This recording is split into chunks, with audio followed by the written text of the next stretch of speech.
50 বছর কোরআনের তাফসীর করেছি সারা বাংলাদেশে, সারা পৃথিবীতে।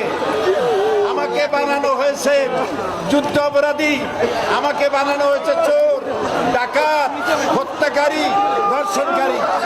আমি আল্লাহর নামে কসম করে বলছি, আল্লাহ তোমার জাতের কসম, তোমার ইজ্জতের কসম, তোমার সম্মানের কসম, 1971 সনের এক ফোঁটা পানি বা কাদা আমার গায়ে লাগে নাই, লাগে নাই, লাগে নাই। আমার শুধু কাজ ছিল কোরআনের প্রচার করা। নাস্তিকবাদীরা সহ্য করতে পারে নাই, জালিমরা বরদাস্ত করতে পারে নাই, যার জন্য আমাকে বন্দী করে রেখেছে। আমি শাহাদাতের তামান্না করি, আমি শহীদ হতে চাই, তবে চোর ডাকাত ইত্যাদির বদনাম নিয়ে মরতে চাই না। আল্লাহুম্মা আমিন।